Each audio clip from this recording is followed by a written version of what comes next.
On the great American ride, the months and years slide past, each more quickly than the last. Pretty soon you look around and you'll see 100 years ain't what it used to be. Oh, got it! Oh, yeah.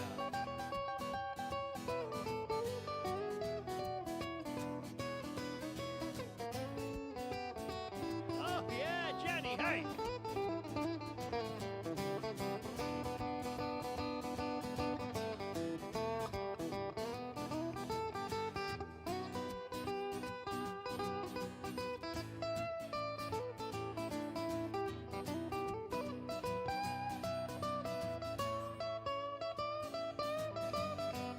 Oh, yeah. Did the guitar face. Ibuprofen's under buy again in my online shopping cart. Every week I learn something else I should be doing for my heart. If I use the wrong pillow, I might have trouble getting out of bed. My hair grows in my ears and nose now more than on my head. As a kid, to me, ancient history was something like World War I. But I arrived close to that time, and this year as I sing this song, and I'm starting to find I can wrap my mind around life is brief and dear. I can hardly believe my baby girl's turned 26 this year. Oh, a little while it seems you got time to choose your dreams.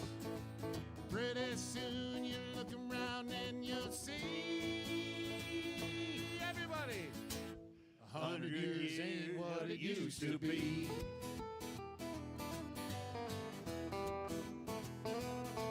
Before you know it, you're 63, making plans for Medicare A and B. You look around yourself and you see 100 years ain't what it used to be.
Sleeveless, Joe. Joe, I don't even know what Sleeveless is bitching about. I am rolling. about Kenny, I like you. the look. Josh Arnold Investment. Josh Arnold Investment Consultant brings you Garage Logic Podcast number 1819, July 28, 2026. 100 degrees, the record high on this day. That was in 1955, and it was as chilly as 50 degrees on this day in 1981. Call Josh Arnold at 952-925-5608 for a free 48-minute consultation. Hail the flashlight king. And now, from the mayor's office above the boathouse on the east shore of Spoon Lake, it's Garage Logic with Chris Reavers manning Technology Corner, Kenny Olson from the Krabby Coffee Shop, John Heidt in the newsroom, and of course, the rookie. Here is your flashlight king, fireworks commissioner, and the keeper of common sense, your mayor, Joe Soucheray. Ever since we've noticed this flirtation with the DSA, it's amazing the number of stories that I keep seeing about it, including today. Rahm Emmanuel, remember him? Sure. He was Obama's guy, wasn't he? He was. Yes. He was Obama's chief of staff, and he's warning the Democrats, you got to quit flirting with this. You're gonna. It has an appeal only on the Upper West Side of Manhattan, where people are wealthy enough to pretend they're liberal and don't think any of this would affect them. There was a Wall Street Journal opinion column last week warning that the Democratic Socialist candidates are threatening the traditional Democratic Party's chances of statewide and nationwide elections with policies that Emmanuel is smart enough to realize are dreadful. He doubled down on CNN with his concerns, claiming that any election not focused on Trump would be $1 wasted for Democrats. He says the election is set up to be a referendum on Trump's corruption and his inability to manage the economy to make people's lives better, Emmanuel said. Anything that distracts from that means you're helping Trump. The DSA and that agenda, is, as it's laid out, does not play anywhere except for maybe on the Upper West Side of Manhattan. And any time a Democrat anywhere in a red to blue district has to either distinguish themselves rather than prosecute that the Republicans would be a rubber stamp for Trump is $1 wasted. He specifically called out DSA-backed candidates for focusing on replacing Democratic candidates in safe districts rather than putting forth an effort to win races in red or purple states like North Carolina, Georgia, Arizona, and Nevada. Do you think anybody in those states wants a member of the DSA to come campaign or any of the Progressive Caucus? And second, since 2018, the Progressive Caucus hasn't flipped a single red to blue district. And to me, this is a consequential election where we could put a checkmate on Trump, and we cannot risk it with diversions from the Democratic Socialists of America, who are giving them nothing but talking points, Emmanuel said. Well, he's right. Emmanuel was also asked to respond to Bernie Sanders, who criticized Emmanuel as part of the Democratic establishment, beholden to billionaire donors. You have an establishment like Rahm Emmanuel who are dependent on billionaire campaign contributors. Well, so is Bernie. But the billionaires are wealthy enough to pretend they're liberal, and some of them support Bernie, who are dependent on billionaire campaign contributors and want to maintain the status quo. Then you have a progressive movement, which, by the way, what is getting these guys nervous is we are winning all over this country. It's not only this is Bernie talking, it's not only Mamdani in New York, it's in New Jersey, Ohio, Colorado. People are sick and tired of the Rahm Emmanuels and the Democratic establishment and the Republic establishment, Sanders said on Face the Nation Sunday. Emmanuel agreed with Sanders that the system is rigged against the middle class, but emphasized that it was more important to take action rather than talk about it. So it goes on and on and on. But, Emmanuel blames Democratic Socialist candidates for pushing unpopular positions that contributed to more moderate Democrat losses. It was socialists who led the change to defund the police, open the borders, abolish prisons, release violent criminals, desecrate the flag, Emmanuel said. This is a ray of hope. You know who else is saying that, only louder and more vicious? Carville. Yeah, same thing. yeah. Exactly. Carville He is is, saying, yeah. he's saying all you're doing here is giving votes to Republican candidates here Yep. with all this nonsense. Emmanuel has a history of calling out the far left on cultural issues that he thinks do not play well with the country at large. Emmanuel said his party needs to stop alienating voters by talking down to them and fixating on niche identity politics. We lost the plot, he said. We as Democrats nationally, from Latinx, which he's ripping that term, to defunding the police, to police organizations are racist, to bringing a set of cultural wars to our schools, we are on the losing side of that. Full stop. Well, I hope they listen to this guy. Well, no, wait a minute. Now, I want you to step outside of Joe Souchere, the mayor of Garage Logic, and consider yourself a Republican strategist. All you're doing is working for the party. Don't you want this to continue? The DSA flirtation? Yeah. Well, sure, if I'm a Republican strategist, but I'm not. Okay, as Joe Souchere, mayor of Garage Logic, what are you worried about?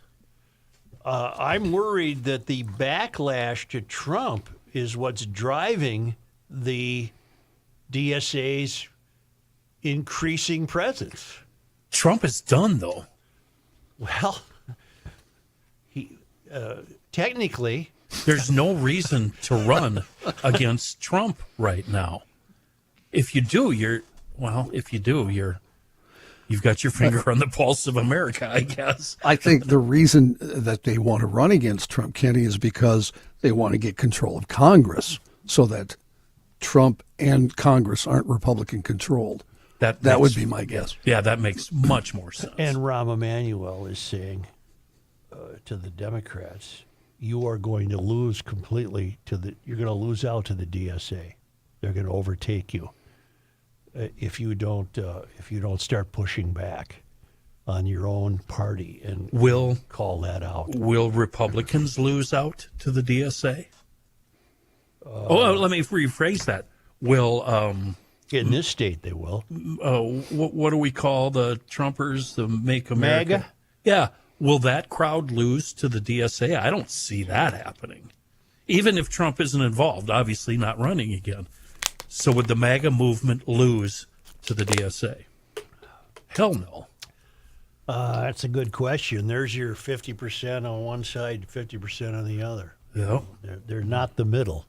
Yeah. But I think MAGA and DSA are extremes. But I think if you take the person, President Trump, out of the equation, I think MAGA gets actually stronger.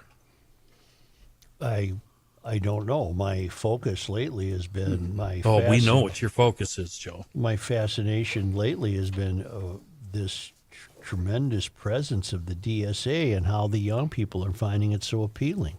I got a note from the Minkster. He calls it Minkism, not Marxism. Your metaphor asserting that the younger demographic is dating or dallying with communism, socialism is apt. As stated, they have been told communism is wonderful and it's fun to hang around. I'll extend the metaphor. The young person ignores the fact that communism is a general failure and essentially goes against human nature, but marries it anyway. Communism is an abusive spouse. As time goes by, the young person develops Stockholm Syndrome and can't get out of the situation without a difficult and possibly violent separation process. This leads to tears and death. The larger problem is the rest of us who know better are forced to go along for the ride and witness the whole sad, inevitable end. Hopefully only to be around for the rebound, where some of us can cross our arms, look disapprovingly, and say, "Told you." That's pretty good. Minkism. Yeah, that's pretty good. That's Minkism. Minkism. He seems to know. So she walks down the aisle, and I'm thinking, it's just Mayor, I'm a GLer, and I would also like to be informed. I was listening from last week. You were talking about the DSA platform. I went to the DSA website and could not find a specific platform, and not everything was totally lining up. Well, I found it last week. I'm only asking because I was talking to a Euphoria and wanted to cite the information. Where did you find the platform? I Googled DSA platform, and I verified that it was, in fact, the platform. Also, in the future, can you post links to that on Facebook? Pushing Back from Knoxville, Tennessee, Jonathan Young. I have. It can't be that hard to find, it's unless under- they've taken it down. It's under Democratic Socialists of America. Yeah. I headline DSA program, Workers Deserve More. Yeah. That's what we were reading from last week. Well, here's one. A Democratic Socialist bartender is rattling, Rahm Emmanuel, is rattling the party, the Democrats, in a run for Wisconsin governor. It's from the Wall Street Journal. Her name is Francesca Hong, a dues-paying member of the Democratic Socialists of America. She has establishment Democrats rattled ahead of an August 11 primary for governor that has showcased the party's division and disarray. She's a 37-year-old state representative, part-time bartender. She leads in the most recent Marquette Law School primary poll. She's outpacing a former lieutenant governor, a former top state administrator, and several other more prominent Democrats. The race is one of 3 Heartland Democratic primaries in early August, offering insights into the party's direction. The other 2 are U.S. Senate contests in Michigan and Minnesota. In Minnesota, you have committed DSA member Flanagan running against Angie Craig.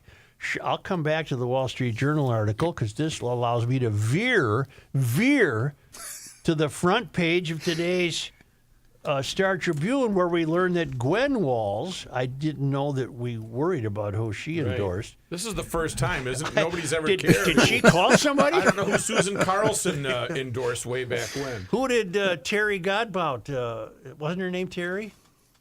Terry Ventura? Terry Ventura. Terry Ventura, I don't know. Hey, Yeah, you threw me I'll a be all right. You threw me a curve Wow, on that Joe. one. Yes, no, we don't Terry know Ventura. We don't know who Terry Ventura. What are we Okay. talking about? I made a mistake. It was a friend of mine. I just gave the wrong name. Gwen Walz is endorsing Angie Craig. Now, I find that fascinating because hubby, Tim, he's leaning DSA. He's leading China, basically. But I can't believe this. Walz is not endorsing either one. Well, we know why he's not endorsing the lieutenant governor, because she ordered the new drapes and the carpet when he was on his VP run. But He this won't is Tim another- Tim Walz will endorse whoever his husband Gwen tells him to endorse. Apparently, Yeah, because she's endorsing Craig. right. And I'm pleased that she is, because Flanagan is just a ridiculous empty suit. She's a rubber stamp for anything the DSA comes up with. She's meaningless.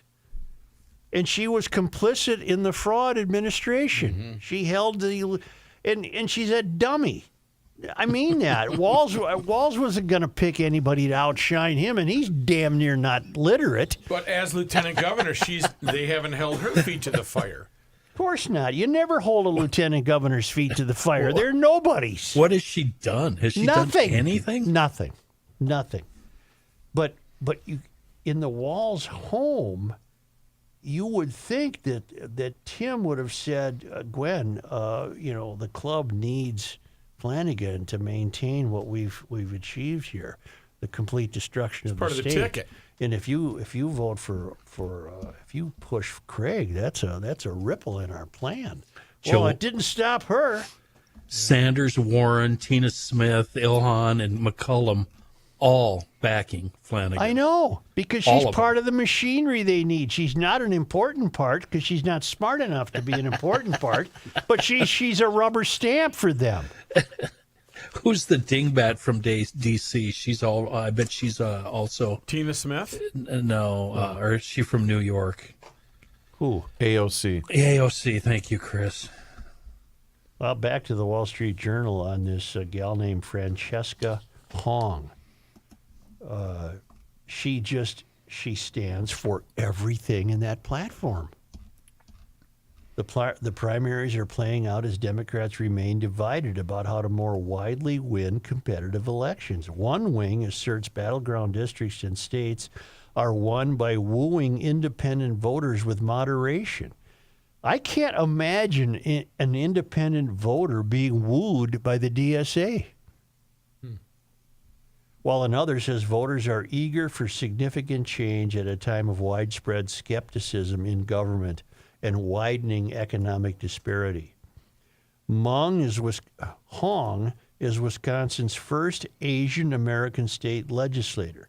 She's on the side calling for a vast expansion of government into virtually every corner of life, from free child care and mass transit to publicly run grocery stores and the elimination of all college debt. She backs legalizing marijuana to fund high-speed broadband and supports a state-run development bank, Medicare for All, a 32-hour work week with no pay cut, abolishing the U.S. Immigration and Customs Enforcement Agency, restoring voting rights to felons, and the eventual elimination of prisons and police. That's radical. Trump and other Republicans have branded the DSA as communism and are using the policy position of its members as a line of attack against all Democrats, which is precisely what Rahm Emmanuel is trying to point out to them. Asked how she would pay for the additional benefits she is suggesting, Hong said she would push for higher taxes on the wealthiest. They're the only ones now paying taxes. Got money, right? And the elimination of business tax credits. The money is there, she said. It's how we've allocated and also who is not required to pay. You know what? I think I could solve this. I could solve this. What would you do to solve this problem? I would reduce the income tax filing to one page of instructions.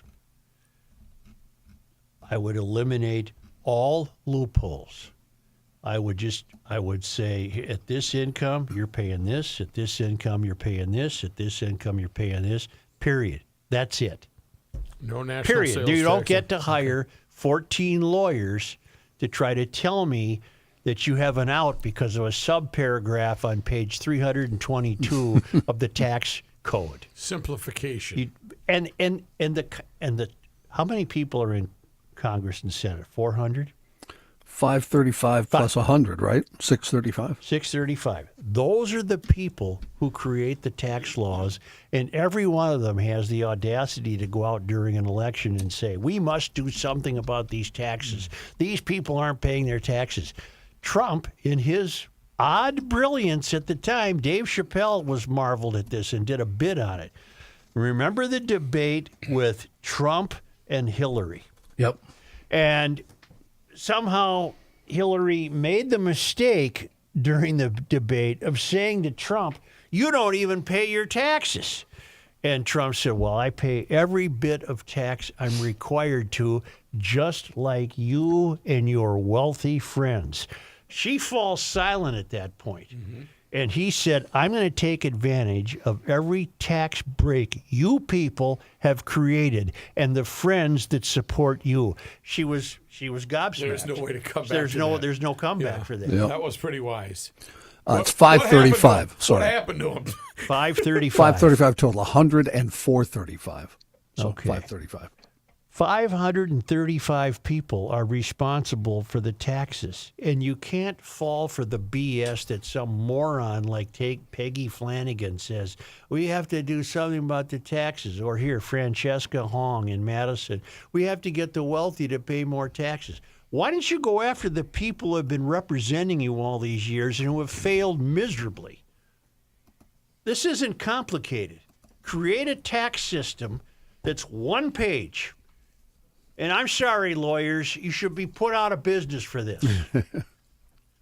Elon Musk hires 500 lawyers to make sure that he's getting every nickel he can. If you had Well, you know if I what? had the money, I would too. The rest of us, those breaks don't exist for the rest of us. We don't have depreciation problems. We don't have whatever the hell they have. Those giant loopholes. And what a lot of Americans don't realize is most of these companies that generate millions in gross income are audited every single year. Every year. They're always audited.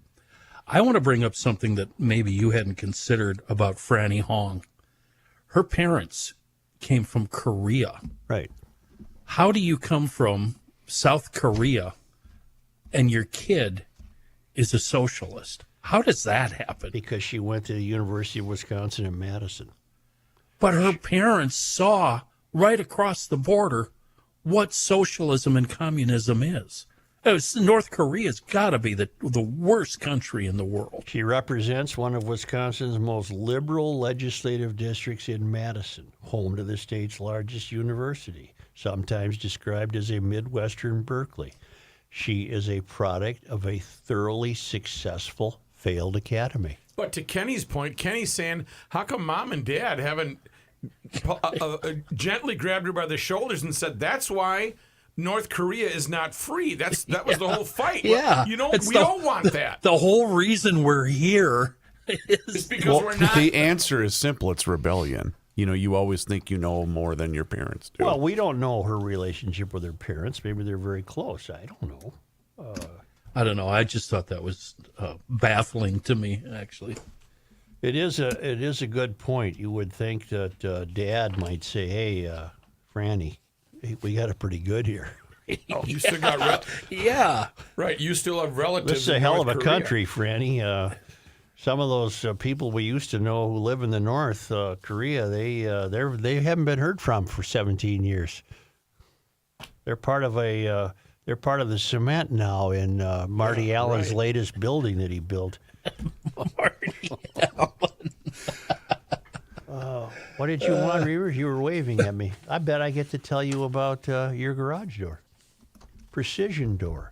I want this work done in the summer. That's my big push. You don't want to do this kind of work in the winter. Get your garage door taken care of this summer. If you need a new garage door, get a hold of Precision Door. They have models for every budget. You're going to increase the value of your home, save energy, provide better security. So you could get up to $400 trade-in on your old garage door. If you like your door, let Precision Door pay you a visit and offer the $79 safe and sound package, which includes a 25-point safety inspection, performance adjustments, lube her up. Get that door working so you don't have to worry about it this winter. Either way, Precision Door has you covered. Book online at Precision Door MN, one word, precisiondoormn.com, or call Precision Door at 612-263-6985 to schedule your free on-site new door estimate or book a safe and sound package with Precision Door.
Here's a man who spends hours in hardware stores, sifting through the nuts and bolts of life. Joe Souchere. Reavers here for my man, Mr. Money Talk, Josh Arnold. I've known Josh for a long time. Everyone's known Josh forever.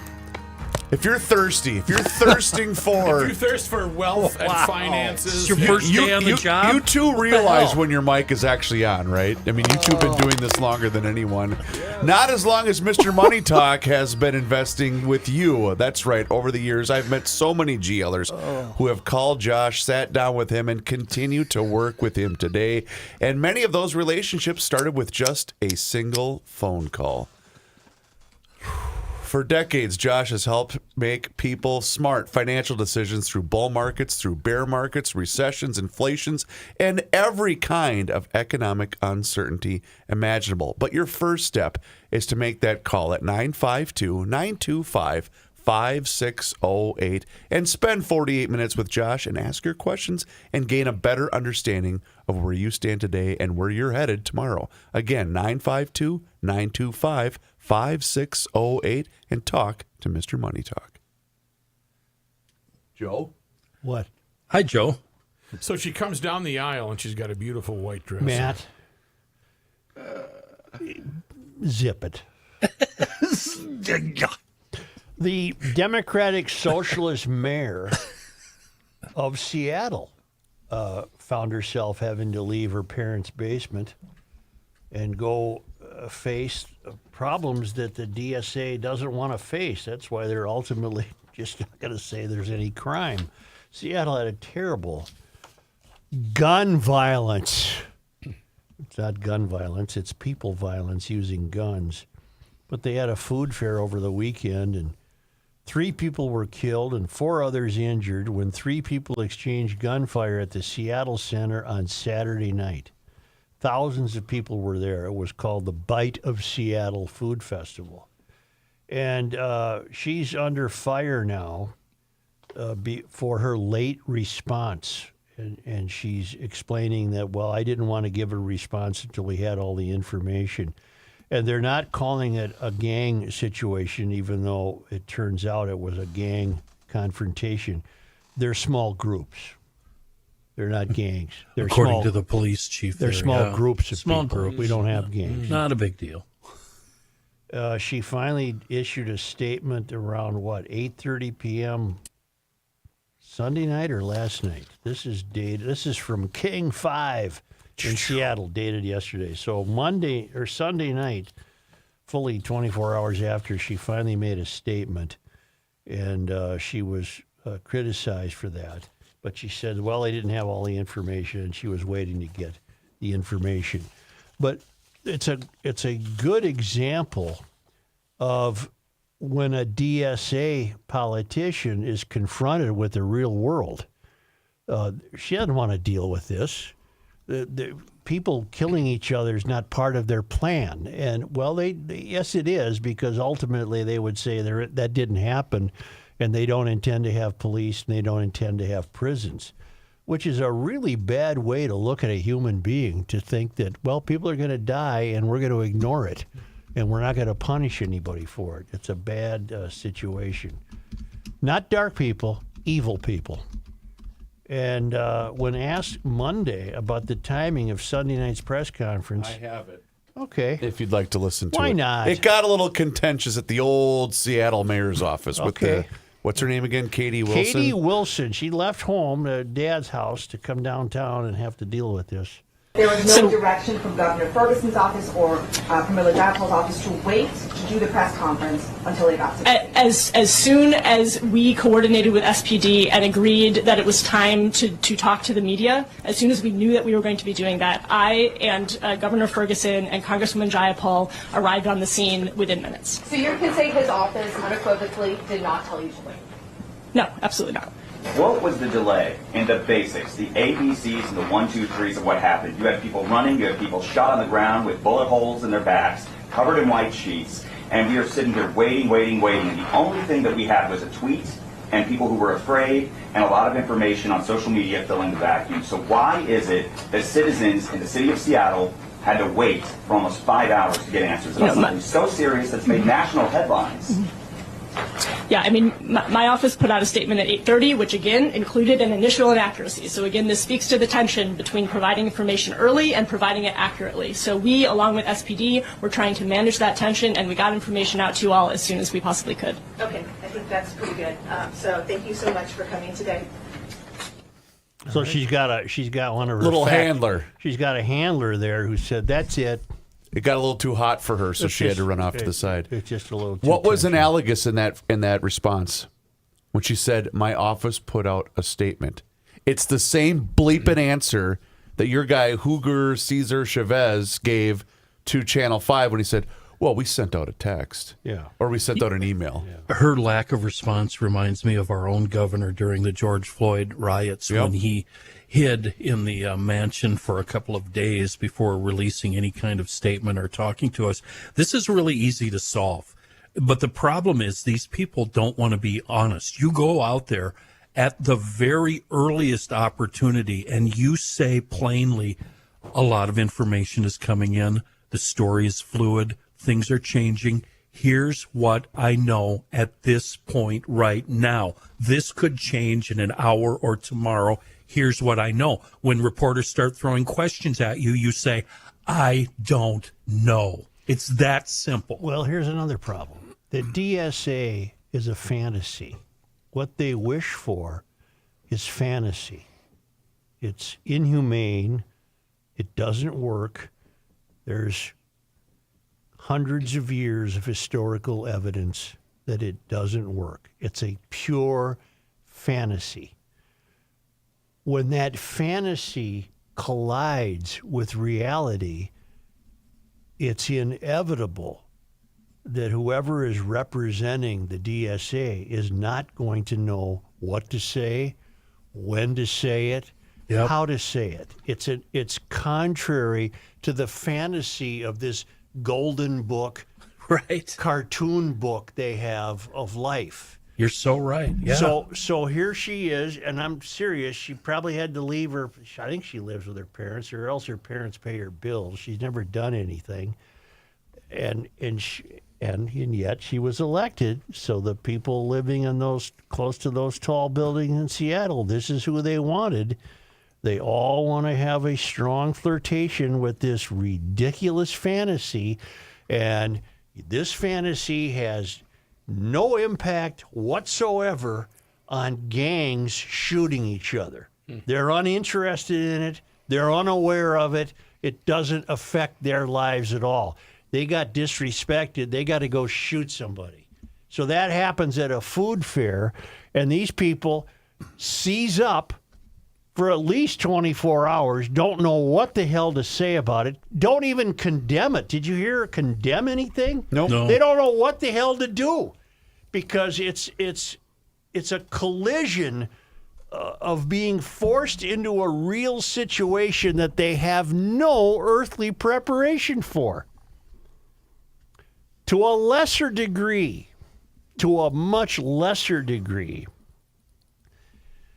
we're seeing a confrontation right here in Minnesota between the euphorians in Minnesota would, and the letter writers to the Star Tribune prove this, other people prove this. The euphorians in Minnesota would love to have us believe the state is on fire due to climate change. Granted, there are terrible fires in the boundary waters. No one likes that. It's happened before. It will happen again. But these fires are said to be burning the state. There's been letters to the editor where these ninnies have written that our state is on fire. If we don't do something about climate change now, it'll be too late. Well, the state is not on fire. 60,000 acres sounds like a tremendous amount of territory.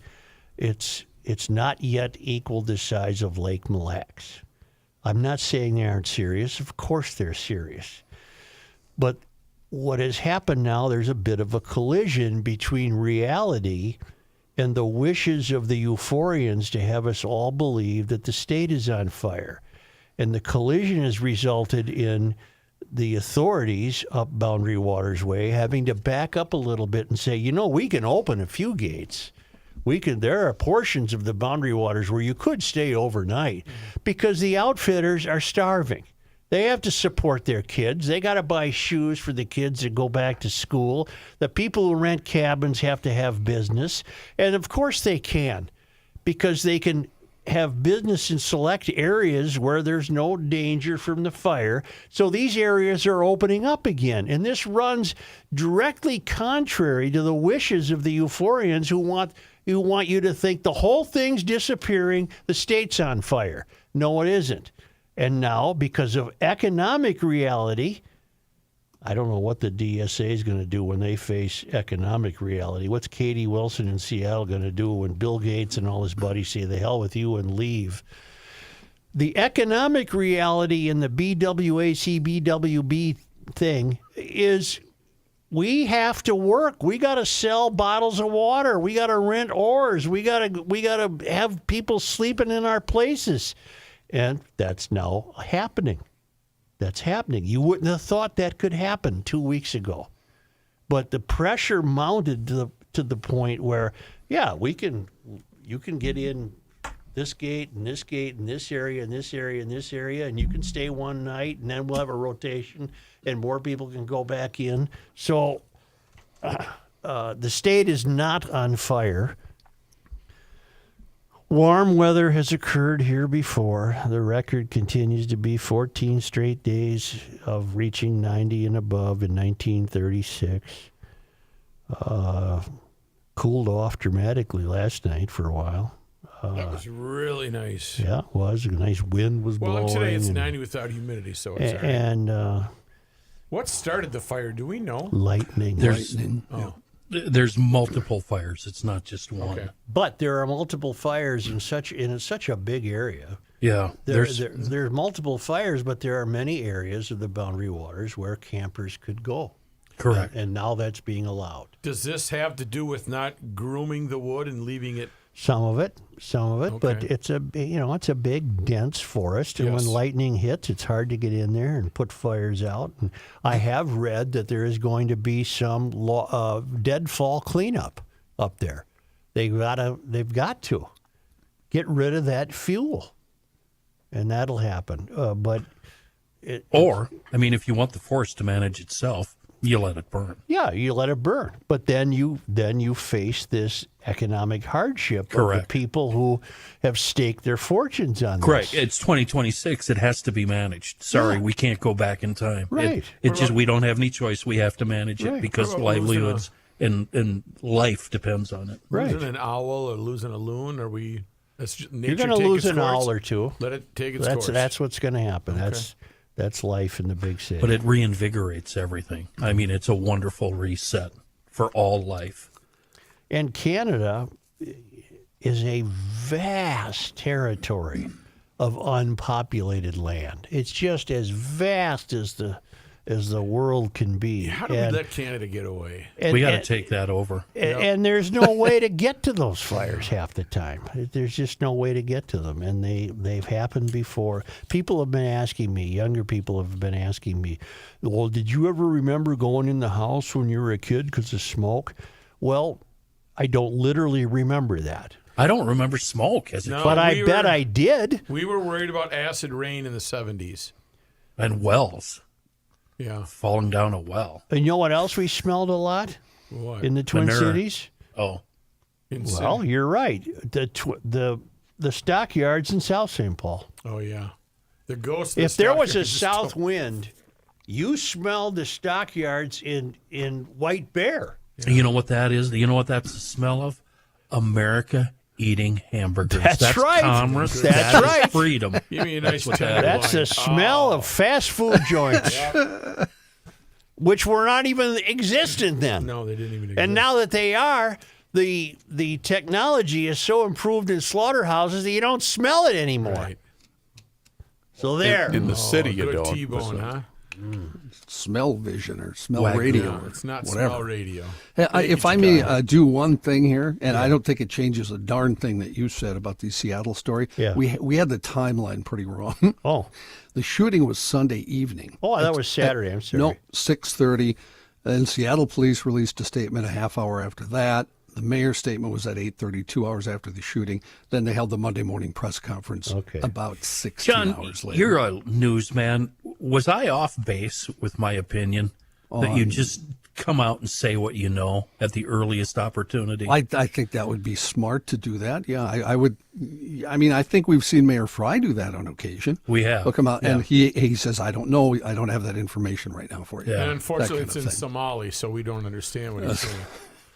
No, to Fry's credit, I've seen him come out, and he's angry about what happened. Yeah. You know, Katie... yeah, he comes up all wound up. Katie didn't...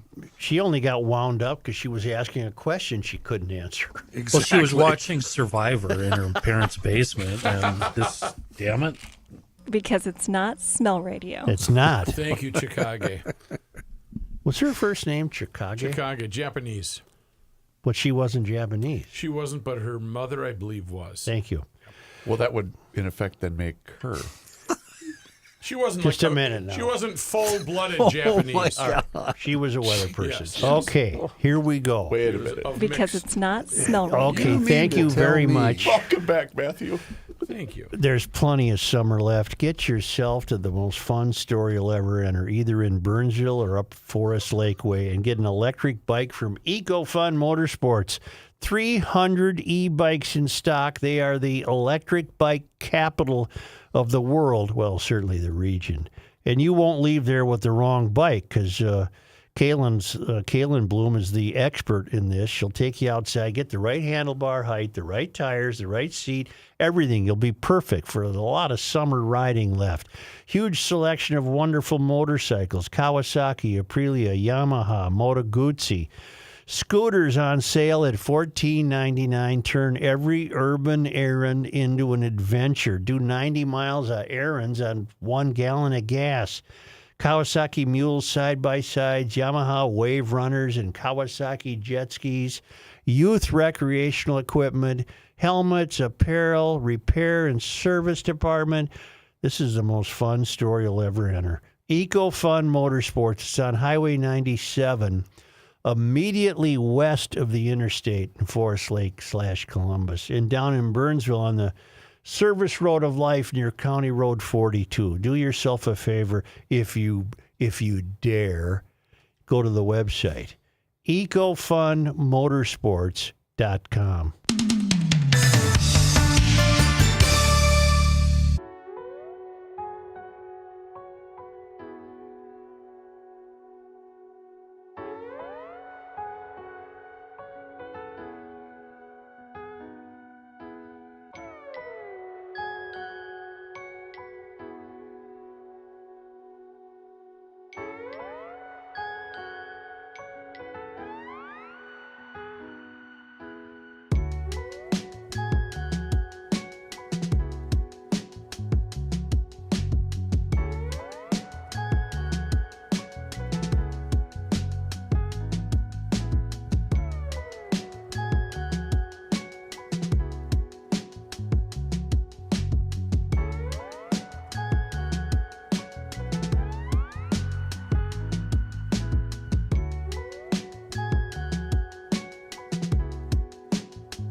The earth is not your mother. The Joe Souchere Show. Let me ask you something. You're going to trust somebody that runs a company that's a fly-by-night, maybe been in business since, 2023? Or are you going to trust a business that's been around for over 88 years, 3 generations, where every time they get together, they're talking shop and trying to tell each other how to make a better company? That's Walker Roofing. That's what the family does there. They have a strong reputation of honesty and integrity. Better Business Bureau, they don't mess around. They were awarded a 50-year milestone anniversary by the Better Business Bureau, and they serve the greater Twin Cities metro area. So if you're in a bad situation, storm zips through, maybe it's the siding, whatever the case may be, new roof, and commercial or residential as well, Walker Roofing will help you. So just remember the name, walkerroofing.com. That's the website. I'll give you the phone number, but the website really tells you everything you need to know, 651-259-0910. And as Joe points out, you're not going to be thinking about the roofing company each and every time you walk in and out your door. But when you need it, nobody is better when it comes to commercial and residential roofing and siding. 651-251-0910. Put it into your Garage Logic noggin here, walkerroofing.com. We have a fully functioning crawl running today. Yes, we do. Up-to-date crawl. More on that later when we have our flag update. Here is John Heidt. Thank you, Joe. This news brought to you by North American Banking Company. Side note to you, Rook, I checked it out during the break. It's in G, just so you know. Thank you. Appreciate that. You're Inside welcome. Radio, got it. In news, taxes in local news today. St. Paul residents should expect some form of a property tax increase as the city works to close a $26 million budget. If that affects you, raise your hand on this show, okay? Deficit for next year. Okay. St. Paul Mayor Kali Hirsch said she is still making final changes before presenting her budget to the St. Paul City Council. Said the city is weighing cuts and higher taxes to resolve the budget shortfall.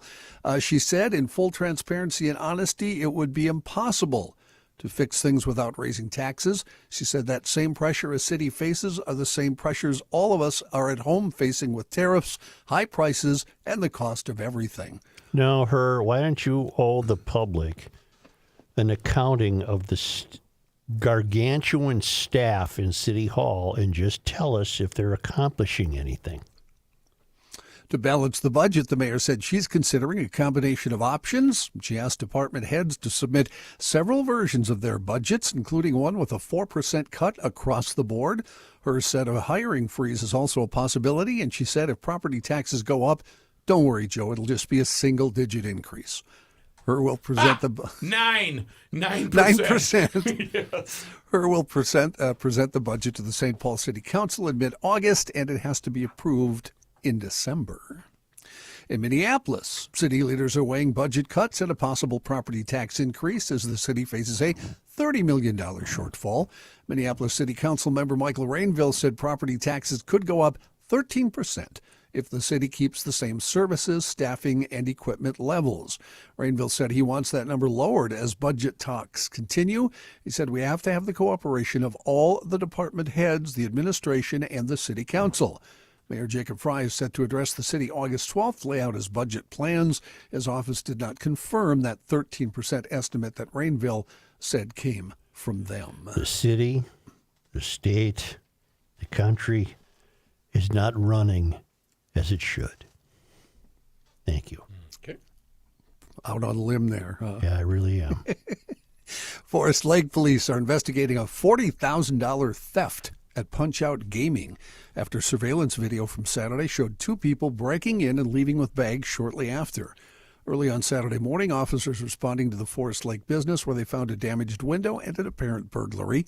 Police did not go into detail on what was stolen, but the surveillance video shows the 2 suspects going in and out of the store quickly. Punch-Out Gaming sells video games, trading card games, and collectibles. No arrests have been made at this time. Investigators say that this is the latest in a string of trading card thefts, including $25,000 in Pokemon cards stolen in Eagan last month. That stuff's got to be hard to trace on the black market, right? Pretty easy to turn. I would think. Yeah. It would help if I knew what a Pokemon card was. Yeah, everybody else does. Don't worry about it. Thank you.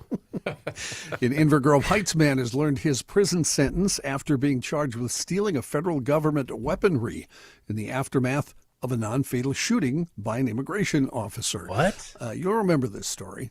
It's the shooting in Minneapolis. Oh, yeah. According to the U.S. Attorney's Office, 33-year-old Raul Gutierrez Jr. and several other people broke into vehicles that belonged to the FBI on January 14th after the shooting of Julio Sosa Salas in North Minneapolis. When his accomplice, Alexio Miranda, arrived, the vehicle was damaged and the back was open. Court records say that Miranda broke into a vault in the cargo area of the car and took a rifle, a silencer, and a bag of ammunition. Court documents say Miranda then gave that bag to Gutierrez, who took it to his car and drove away. Gutierrez reportedly abandoned the bag shortly after, and Miranda took the weapon to his home. U.S. Attorney's Office said that in the past, Gutierrez has been convicted of burglary and domestic assault, which prohibited him from possessing any firearms. Gutierrez pleaded guilty in May, was sentenced to 54 months in prison. According to the Department of Justice, Miranda pleaded guilty to possessing a stolen firearm in June. His sentencing is scheduled for October 28th. And as you've talked about, Joe, the Superior National Forest will be partially reopening the Boundary Waters canoe area this week. On Thursday, 41 entry points in the central and eastern parts will reopen for both day and overnight use. Those areas are roughly 39%, about 432,500 acres of the BWCA, according to the Forest Service. The announcement follows day-use entry points reopening in Cook County on Monday. Some of the reopenings include day-use motor-only entry points on Trout Lake in St. Louis County. All other entry points will stay closed while multiple wildfires continue to burn, with the Forest Service saying it's working with partners to determine when conditions will be good enough to reopen. We're going to take a quick break here and hear from Mr. Olson, who I think is going to tell us about my favorite coffee. Ooh. IYKYK. John knows. I know. I know. I want Matthew that knows. holiday blend. If you don't know, we're here to help. For some of us, nothing beats that first fresh cup of coffee in the morning. And sometimes the cup of coffee I drink at noon is just as good as the one I drink at 5 a.m. And when that coffee comes right to your front door, freshly roasted, well, that's you're living right. CustomRoasting.net will make that happen for you. A couple of ways to get it done. First, log on to CustomRoasting.net. Click on the Shop tab and let the adventure begin right there. Right away, you're going to see the GL options, the twin packs, the GL starter pack, and the very popular gift pack. Those options pretty much self-explanatory, but keep in mind, the twin packs arrive at your door with free shipping. But here's the John Heidt pro tip. You order 5 pounds of coffee, that also shows up with free shipping. Yep. Here's Kenny's pro tip. Choose the monthly subscription option, and you'll never run out again. All of these options available via the website, CustomRoasting.net. Here's a pro tip not covered anywhere else but right here on Garage Logic. When brewing your coffee, use the purest, coldest water you can get. And don't forget about the gift box, the coffee in the gift box, the greatest gift you can possibly give friends and family. Again, the website, CustomRoasting.net. John? Not John.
Here we go.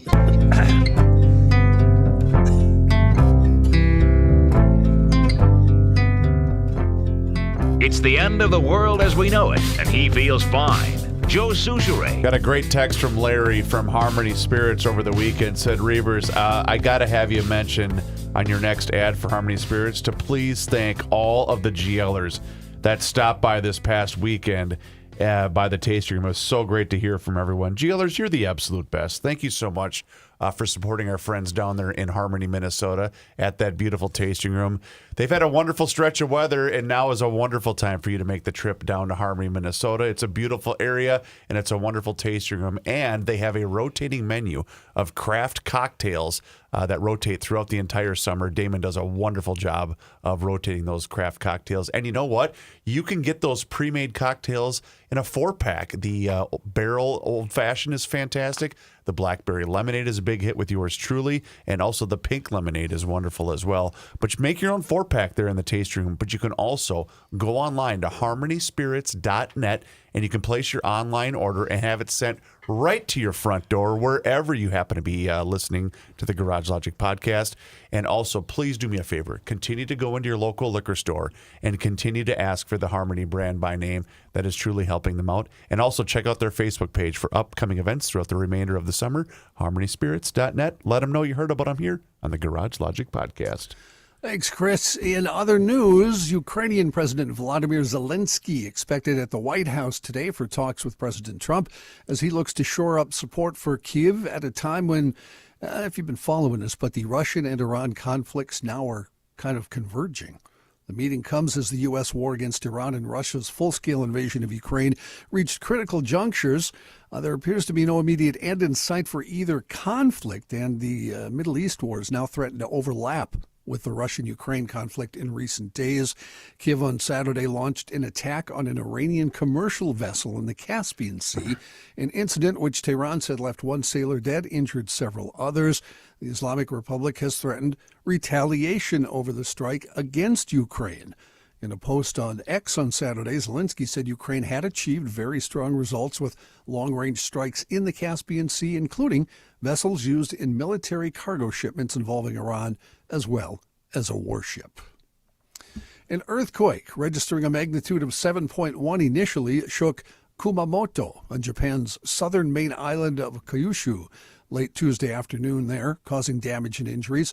The second floor at the Aeon Mall shopping center in Kashima Town collapsed, trapping an unknown number of people. At last word, rescue operations were being carried out, according to the Fire and Disaster Management Agency in Japan. There was also reports of explosions before the collapse at the center. A tsunami advisory for the nearby Ariake and Yatsushiro seas on the western coasts and 3 neighboring prefectures were temporarily issued but were lifted within 2 hours. U.S. Geological Survey initially said it was a 7.1 but revised that to a 6.8. Japan's Prime Minister Sane Tagichi said in a message posted on X that her government has set up a task force to gather info, assess damage, and prepare for rescue operations as needed. Does anybody here want to go to Japan? Yes. Nope. No. Yes. You do? My son was just there. And he Gabe loved it. does. Too crowded for me. No, you said it was clean. The It's too dollar's crowded. good, great food. Tokyo, too many people. You've probably seen the Bourdain thing where he went to Tokyo, Joe? Probably. And it was shoulder to shoulder. Yeah, everywhere. too many people. But everywhere. How good was the food? Too many lights. A lot of lights on at Too night. many lights. Yeah. It's like Vegas. Yeah. It's a bigger Yeah. Vegas. Yeah. Huh? Okay. Yeah. The Trump administration has asked the Supreme Court to let President Trump tighten rules nationwide for mail-in balloting before this fall's midterm elections as he seeks to exert more federal control over voting. The president filed the emergency appeal after lower courts blocked the administration from creating a federal list of eligible voters and limiting delivery of mail ballots only to people on that list in nearly half the states. In June, a federal judge in Boston said key parts of an executive order that the president signed in March were unconstitutional, ruling that those components can't be enforced this year in the 23 states that are challenging the order. Under the Constitution, states are assigned the role of administering federal elections. Kentucky's Democratic Governor Andy Beshear is demanding that Senator Mitch McConnell verbally address constituents and demonstrate his ability to serve or else resign his seat. Yeah, why are we paying him? It's been more than 40 days since McConnell has appeared outside of pictures released by his office after being hospitalized. His lengthy absence and past health scares are fueling speculation about his capacity to serve. Beshear said in the letter it was also being sent to Senate Majority Leader John Thune, whom Beshear urged to investigate McConnell's capacity to serve. Thune and McConnell's offices did not immediately respond to requests for comments. McConnell is scheduled to retire after his term ends in January of 2027. Some other details on the shooting in Seattle that we talked about earlier. 3 people killed, 4 others wounded at that food festival. Police said they think 2 groups opened fire Sunday night at the Seattle Center, home to the city's famous Space Needle, where the Bite of Seattle Food Festival was being held. A 15-year-old detained following Sunday's shooting. 19-year-old suspect was killed. Authorities are continuing to search for a 3rd possible suspect, according to officials. The teen detained after the shooting was believed to be associated with the 19-year-old man who died at the scene. A 44-year-old man also died at the shooting site. A 56-year-old woman transported to a hospital but didn't survive. A 2-year-old boy remained in the hospital in a satisfactory condition, according to police, and 3 other survivors have been discharged. Horrible story from Michigan, and we've talked about this before. This is the kind of story that would have been front page news, 20 years ago. Authorities there have identified a man they say fatally shot his wife and 6 children on Friday. Citing autopsy results, the Ottawa County Sheriff's Office said in a news release that Christopher Karolkiewicz, his wife Amanda, and their 6 kids, aged 5 to 15, all died of gunshot wounds before their bodies were found in the burning home in Grand Haven Township. The agency noted that Karolkiewicz shot himself to death, said the deaths of the kids and his wife are all ruled homicides. Friday's killings in Grand Haven were at least the 13th mass murder reported in the U.S. in 2026. At least 8 of those fit the definition of what since the 1980s have been known as family annihilation, a type of crime most commonly committed by an armed male on multiple close family members. Do we know why, what motivated this? No. There's nothing as far as motivation goes. Medical news. A recent study suggests that sildenafil, the active ingredient in Viagra, might actually have an anti-cancer effect as well. Researchers in Israel studied how sildenafil affected cancer cells in the lab and found it appears to help prevent cancers from spreading further by inhibiting the cell's ability to use cholesterol, which help in cancer building. The findings could someday point to a novel means of tackling cancers, according to the researchers. Ayelet Erez is a cancer researcher at the Weizmann Institute of Science. He said, "We've uncovered a new biological pathway that links a well-known signaling molecule to the regulation within cells and shows how this pathway can be harnessed to interfere with the ability of cancer cells to grow." The researchers studied the effects of sildenafil on mouse and human cancer cells in the lab. The drug appeared to slow the transport within the cancer cells. They then studied the medical records of 5 million patients with the health services in Israel. People with cancer also taking sildenafil appeared to survive longer than similar patients not taking it. The team's results were published in the journal Cancer Research. A Mississippi property owner has uncovered more than 200 Civil War-era cannonballs while preparing land for commercial development, and historians think there might be even more artifacts there. Harold Knight said he first found a single cannonball on his Boonville property before inviting people with metal detectors to search the site.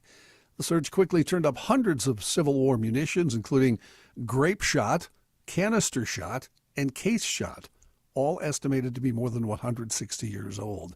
Experts at the Boonville Rails and Trails Museum believe the ammunition likely is connected to the Battle of Blackland or the Battle of Boonville, 2 different battles fought in July of 1862. Museum officials say additional archaeological evidence would be needed to confirm the exact origin of the cannonballs, but the property's location places it between the 2 historic battle sites. Knight believes many more Civil War artifacts remain buried beneath the property. The cannonballs are expected to go on display at the Rails and Trails Museum in Boonville in the coming weeks. Yeah, I have a question. I'm afraid it's a really stupid one. Yeah. Usually my role. So this is the show for it, isn't it? Yeah. Did the cannonballs themselves explode on impact? Or were they just a ball, and if damage. you got hit by one, you were in tough shape. I believe they exploded, but I'll bet Kenny knows more about this than we do. No, Kenny doesn't know. Okay, I've always assumed they exploded upon impact. I know Do it. No, I'm going to retract. No, do I'm going to it. retract that. Come on. Nope. Most traditional cannonballs do not explode. Instead, Really? they are solid iron spheres That's what I that thought. cause damage through sheer weight and high-speed kinetic impact. Right. However, You don't wanna get specialized hollow cannonballs filled with gunpowder known as shells or spherical case shot did exist and were designed to detonate using timed fuses. Okay, in that story, they mentioned the discovery of case shot, which would be hollow cannonballs full of gunpowder. Those are the ones that I'm. Well, that's what he just said. Chris, look up. He's an expert. Those are the ones that I'm familiar with. The case shot? Yes. Yeah.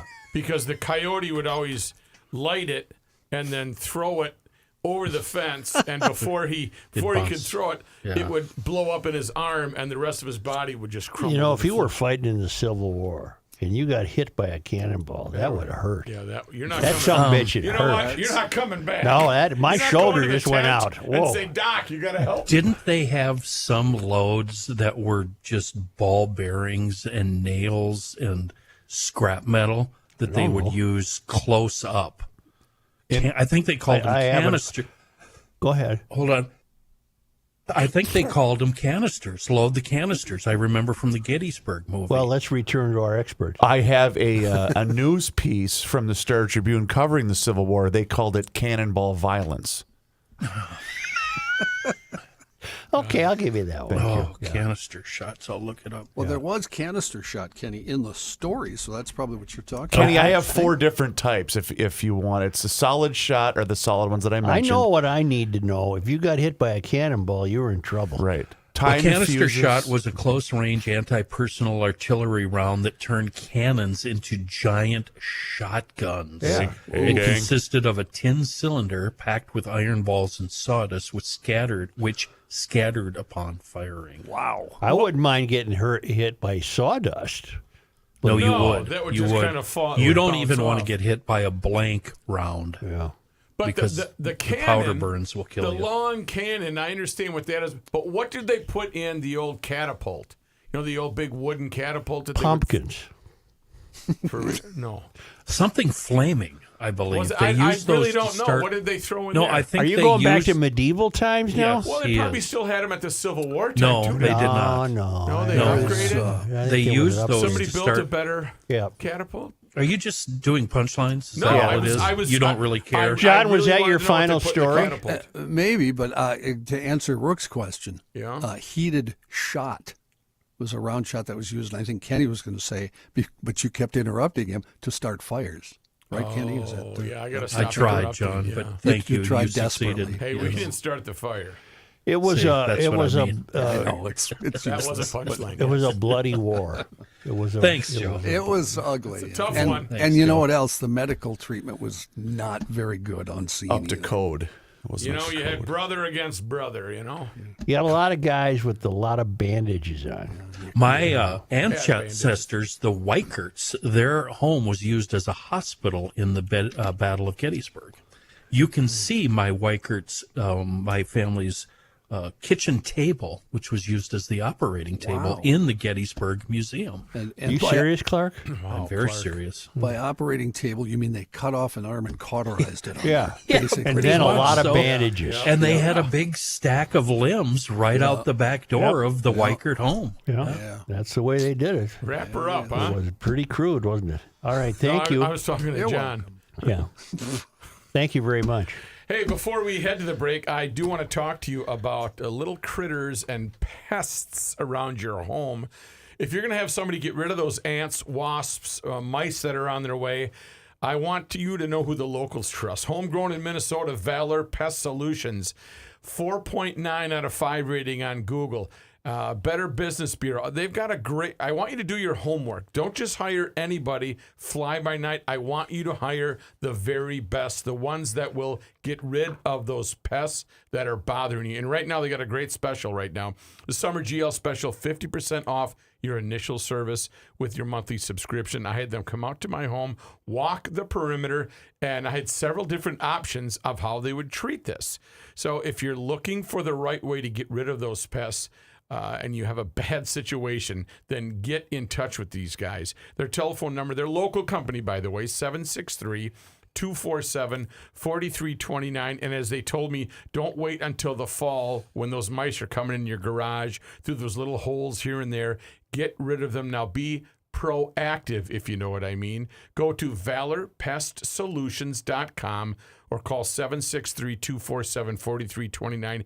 Ask about that summer GL special and tell them that you heard it on Garage Logic. Don't mess around with those pests. Get rid of them now with Valor Pest Solutions.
You cannot stop him.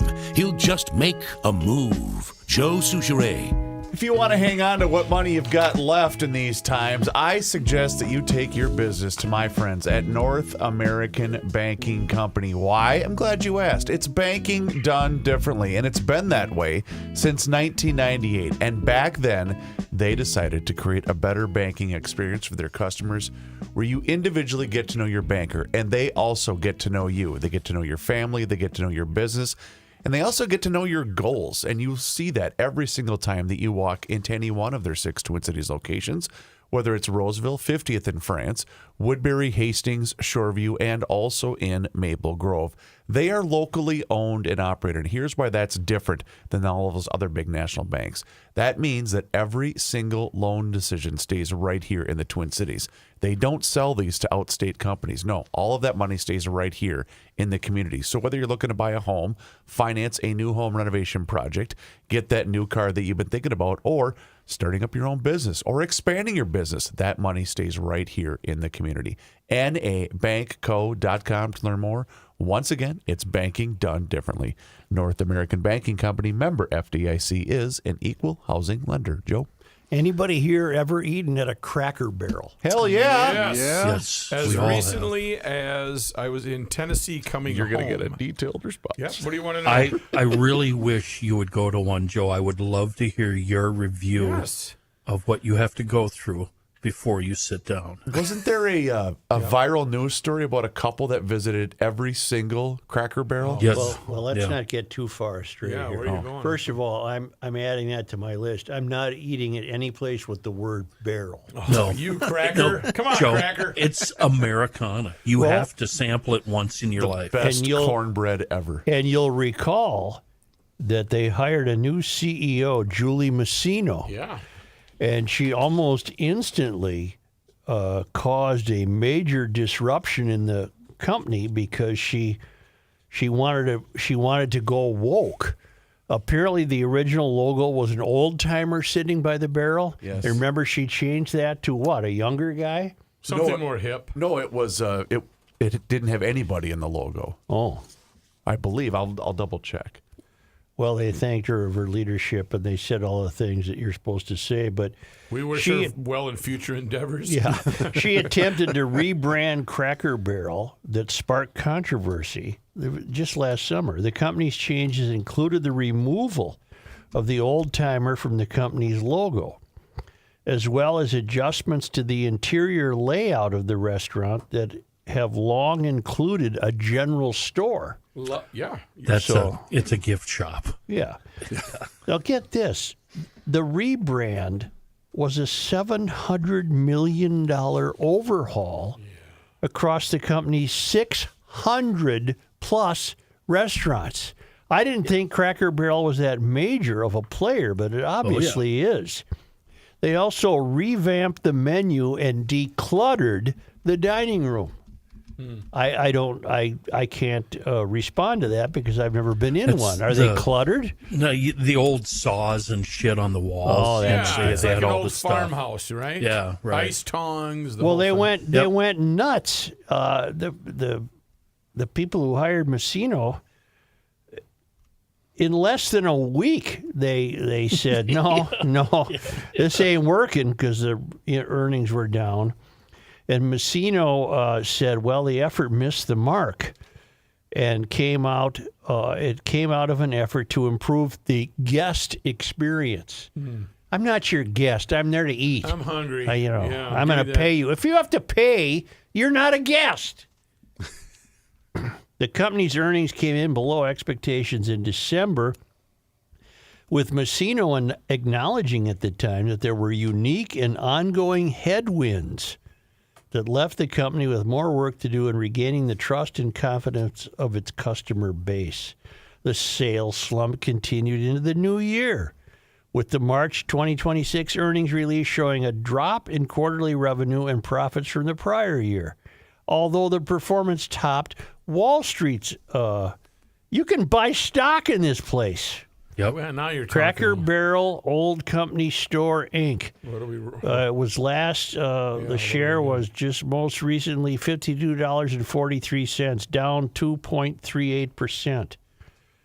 Messino said on the March earnings call that Cracker Barrel was gaining traction and the leaders were encouraged by some important guest metrics and green shoots around traffic. There is some corporate speak here that I have no idea what that means.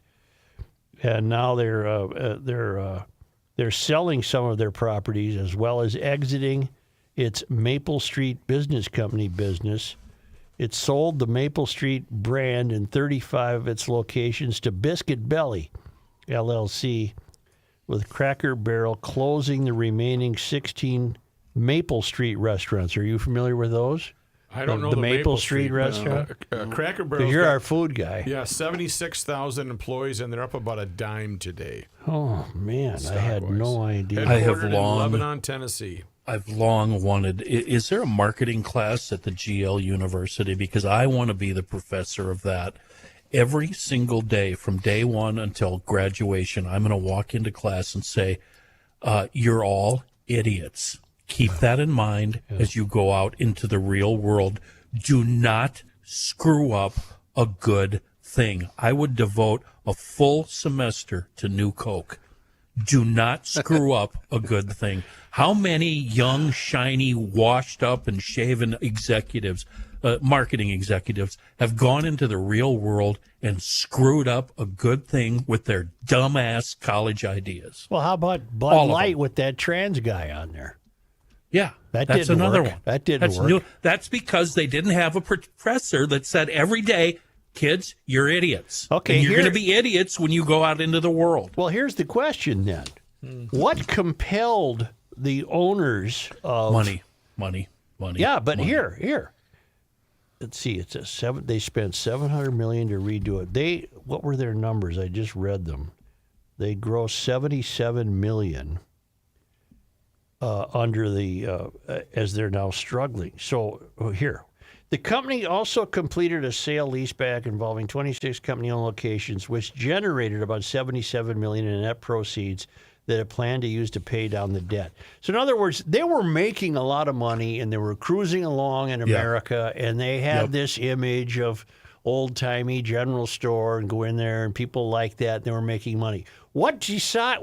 So then they bring in Julie Massino, and she upends the whole thing. This is business culture. Last year, we made $900 million. That and a nice profit, not good enough.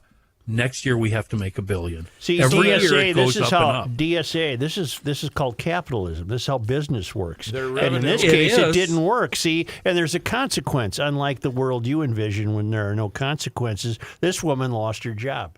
Their revenue in 2025 was $3.5 billion. Are you bleeping That's me? That's revenue. That's not. They still have expenses. That's Holy not net. mackerel! This place. Are there any in Minnesota? Of course, there's one in Burnsville or Lakeville. Excuse me, Absolutely. Lakeville. Brooklyn Center. What's their specialty? Food. Breakfast. It's old fashioned. It's old fashioned dining. Grits. Country Biscuits dining. and gravy. They have the Yeah, best get yourself cornbread. some, They have the P&G. best cornbread out there. It's fantastic. Can you get a burger? Sure. Yeah, but it's not what they're known for. They're mostly known for like breakfast and the biscuits and gravy or chicken steak. Joe, I want to fried introduce chicken you steak. to Ray and Wilma Yoder. They are the Indiana couple who traveled across the United States to visit every single Cracker Barrel location. They started in Well, they're mentally 1978 ill. when Ray stopped at a location in Nashville while driving recreational vehicles for work. Hold on, Chris. Pause. They lived out their life dream, and some talk show host in Minnesota They're mentally says, ill. Okay, go ahead, Chris. Traveled over 5 million miles across 44 different states over nearly 4 decades to complete the quest. They tracked their progress, Joe, I'm glad you asked, by circling each visited store on paper maps, you like maps, from the restaurant's general store. They completed their mission in August of 2017 when they visited their final location in Oregon. The company celebrated them with an all-expense paid trip, custom aprons, rocking chairs, and a grand party for Ray's 81st birthday. Hey, Ray. Joe. You know where you are? What would you say to John Heidt and his son Dill, who have hit many, many baseball parks around the country? So have I, so I wouldn't say anything. Oh, so they're not mentally ill? No. What about Kenny and his roommate that love going to dirt tracks, race tracks around the country? I think that's great. But mean, you're you telling got- me that you're going to go to 600 Cracker Barrels to get a lousy paper map? Bro. I'm live and let live if that's what butters No, your no, bread. Do you guy's- think the they guy's order the disturbed. same thing The guy's over and over disturbed. again? Do you think they Breakfast you know what? all day. The shareables. Uncle Herschel's favorite breakfast. Their favorite breakfast items, Joe, I'm glad you asked, were blueberry pancakes. That's Ray's absolute favorite breakfast order, which he always paired with blueberry syrup and a side of bacon. Hash brown casserole was Wilma's personal favorite Her name is breakfast Wilma. item. Huh? That's Wilma. awesome. Sugar-cured ham is another frequent morning staple for the couple. Their lunch and dinner favorites included meatloaf. That's their go-to Did they dinner die choice. of heart disease? They Chris, frequently if you keep talking, he's going to get really PO'd. Uncle Herschel's favorite breakfast. They frequently praised it, Nice. noting that they could Nice. never quite match Cracker Barrel's recipe at home, and the grilled chicken sandwiches was a lunch The favorite ham's full of fat. that they often rotated into the If it routine. fell off a pig. couple of eggs. I don't understand why this sets you off.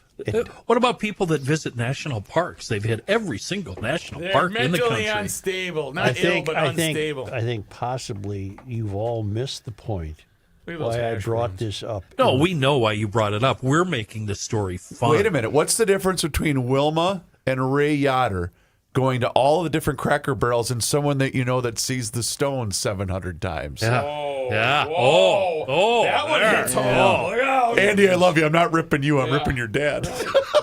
It's not you, buddy. It's Can your old I, man. can I say something? I mean, and I know I once in a while should be able to talk. Maybe. You think it's your show or what? Sure. Well, here's what you learned here, folks. Here's what you learned. Don't woke up your place. Yeah, Keep absolutely. it Uncle Herschel's favorite breakfast. That's right. You got Hey, that don't right, go brother. woke. Just crack the yolk. Because you go woke, you go broke. No, Chris. They went woke, and then we're starting to go broke. I can start an order right now. You can join the wait list if I want.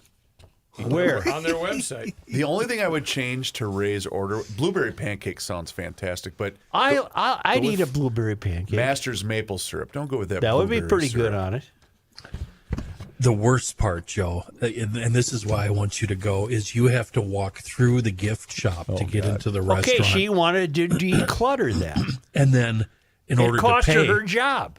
In order to pay, you have to go pay in the gift shop. People, that's what made them successful, apparently. Right, correct. It's the same thing that Disney does. You know, you go on a ride at Disney World, you have to walk through some of them. You have to walk through a gift shop. Hey, do you want a photo of you and your family on the ride? And then there's all sorts of tchotchke crap that's all $30 a piece. Okay, can we do a flag update now that we have a functioning crawl running again? It's where are we, Gabe? 100 cities maybe at least? 125 cities, hamlets, and towns in Minnesota refused to fly that new meaningless fraud flag.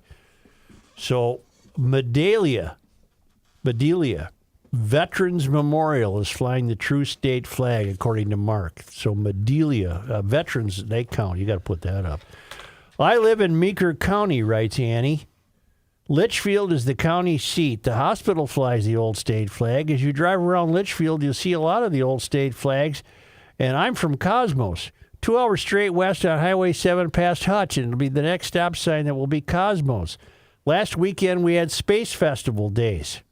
In the parade, Mark Minnick was handing out the USA flag and the old true Minnesota state flag.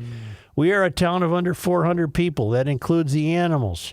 And the little towns that we go through all have the true flag. Thanks for making me laugh. That's Annie. So we're going to add Litchfield and whatever else Annie said there. Todd writes, I'm reporting from my home base in Kenyon, home of Andrew Volstead, and where Faribault is a western suburb. And home of Steve Svigum. Okay. I'm pleased to report that our Veterans Memorial is flying not one, but 2 true Minnesota flags. I can't speak for the city council chambers, but close enough. Good luck, Todd. So there's another one. Then we have one here from Whiffy. Whiffy Bakken writes, might be already on the list, but I brought some friends to Harmony Spirits Distillery last weekend and saw that Harmony is flying the true Minnesota flag up and down Main Street. That's Our wonderful. Airstream Base Camp Barracuda flies the true Minnesota flag too, except in Wisconsin, where we fly the GL podcast flag. Okay, Harmony, Minnesota. And then what is this? Scott Matura in Montana. I'm home from a weekend in the wonderful little town of Cody, Wyoming. Decorating the ceiling of the Cody Brewing Company were the flags of all 50 states. As you might imagine, I immediately scanned the ceiling to see which Minnesota flag would be represented. There it was, the true Minnesota state flag. This might have been due to them possibly not staying current or paying attention. So I asked the bartender if she knew of the controversy over the Minnesota flag. Her response, we're well aware. Really? This told me that the true flag on display was intentional.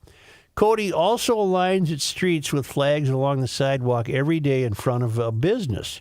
If that business is closed, then the flag is not outside. Kenny, next time you make it out this way, the Buffalo Bill Museum of the West is an absolute must. It is a Smithsonian. One of the wings is the Firearm Museum, and you will never want to leave. It is beyond words. Largest collection of Winchesters in the world. Pushing back, Scott Matura. Thank So you, we're Chef. going to add Cody, Wyoming. Cody, Wyoming. Why not? Just add the whole town. Gabe, I need You're to opening a can of worms. No, I don't care. add one thing in your absence. I don't remember if we added Shieldsville, the Veterans Memorial. I drove by it. I mentioned it last week, but I think you were not here. We're counting veterans It's on there. memorials? We're I thought counting we were- whatever I feel like counting. Well, the reason I say that, Ken, is because Shieldsville doesn't have a city hall.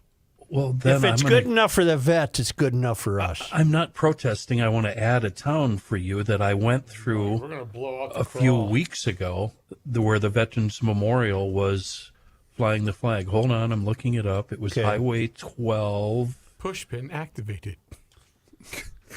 I'm seeing this thing just the crawl just blowing out. Ortonville. It was Ortonville. Ortonville. Add Ortonville Former because their affiliate. Veterans Memorial has a flag there. Ortonville was one of your original affiliates way back when. I believe, I'd be surprised here. The crawl's only on C's now, but when the O's come up, I wonder if Ortonville's already up there. So in the meantime, I can tell He's you. going to stare at that screen until it goes by. Yeah, Boy, we there's a lost lot him for a while, folks. So let me tell you about the wedding. The She sea comes on her towns. veil. The sea towns must be that have the most. Oh, He just added something. no, the crawl didn't work. It stopped after C's and went. Joe, because he added one. This is so like It works resets. that well. This is Wait a real second. time. Wait a second. Wow. This is Wait real a second. Gabe, Wow. it's the Big Stone County Museum, Okay. not the Veterans Memorial. Big Stone County Museum. Somebody in Ortonville needs to confirm that with us, though. Only because they come to us.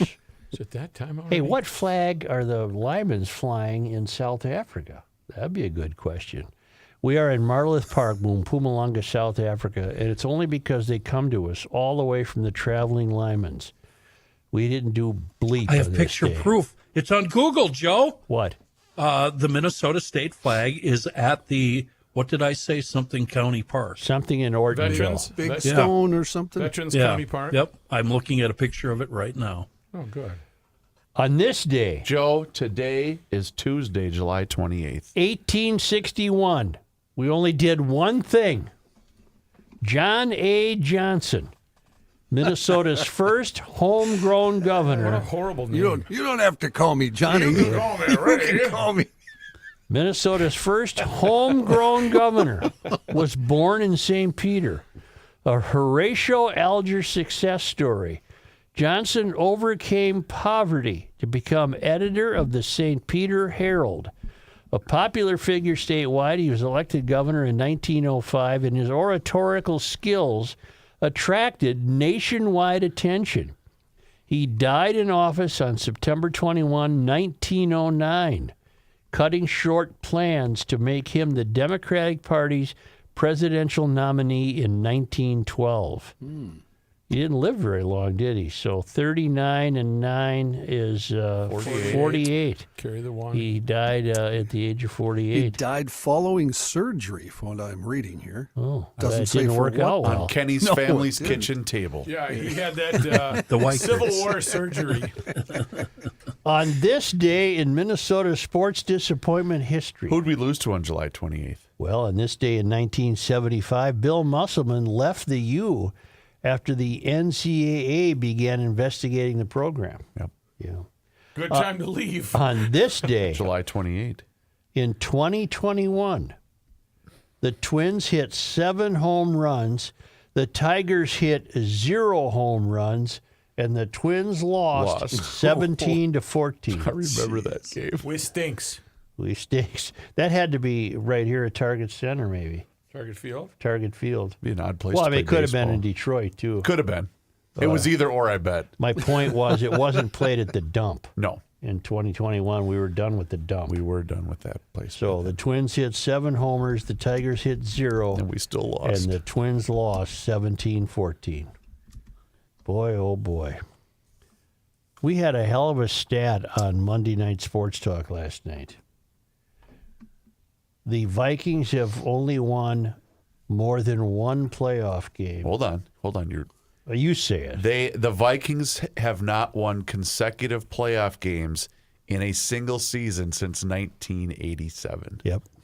Wow. Are you serious? Listen to that one. Huh? We were talking about Burnsy. One and done? Yep. Well, because every time they made it to the NFC Championship game, they always had a bye, so they only had to win one game to get to the NFC Championship game, which they lost. The game was at Target Field. There you go. Target Field. Rookie catcher Ryan Jeffers, a future Yankee, hit a grand slam and had 2 home runs and 6 RBIs.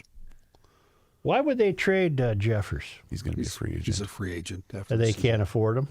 Well, they might as well get something for him. Well, you better get something good for him. He's a hell of a catcher. That's right. He is, and he can hit the ball. And I bet they only trade Joe Ryan if you get one hell of a package. They'll probably hang on to him, I would guess. I would think so. Even though he gave up 6 home runs the other day. He did, and he might be. Do you guys realize Jonathan Davenport will not be at the USA Nationals this week at Cedar Lake Speedway? Kidding me? Shocking. I thought he was going to be there. Yeah. Is he related to Jim Davenport? Used to be a third baseman for the Giants in the 50s and 60s. You, my friend, are a pro. How about very much. Beautiful. How about Najee Davenport? Much respect. Remember his claim to fame, Joe? Former Packers running back Najee Davenport. Najee, yeah. Yeah, he took a crap in a gal's dorm room. Yeah, I think Well, in the who closet. hasn't? The closet, right? Wasn't it? Yeah, the closet. We all have, you know. Well, you haven't lived. Add if that you to the haven't. loose leaf binder. I never did that. Not even in the banana suit. No. Hey. Jumped off a roof once. Thank you, GLers. Hey, do us a favor and join the thousands of subscribers to the Garage Logic YouTube channel where you can watch the show every single day. Yes. Starting at noon, you can also see full segments, video shorts, there's behind-the-scenes footage, there's all sorts of content for you. Just search Garage Logic, 2 words, on YouTube, along with all of our social media channels. That includes Facebook, Instagram, and X, and also sign up for the Daily Logician. That is an email that comes right to your inbox each and every single day, and it includes the most recent episode of the podcast. Find out more and sign up today online at garagelogic.com.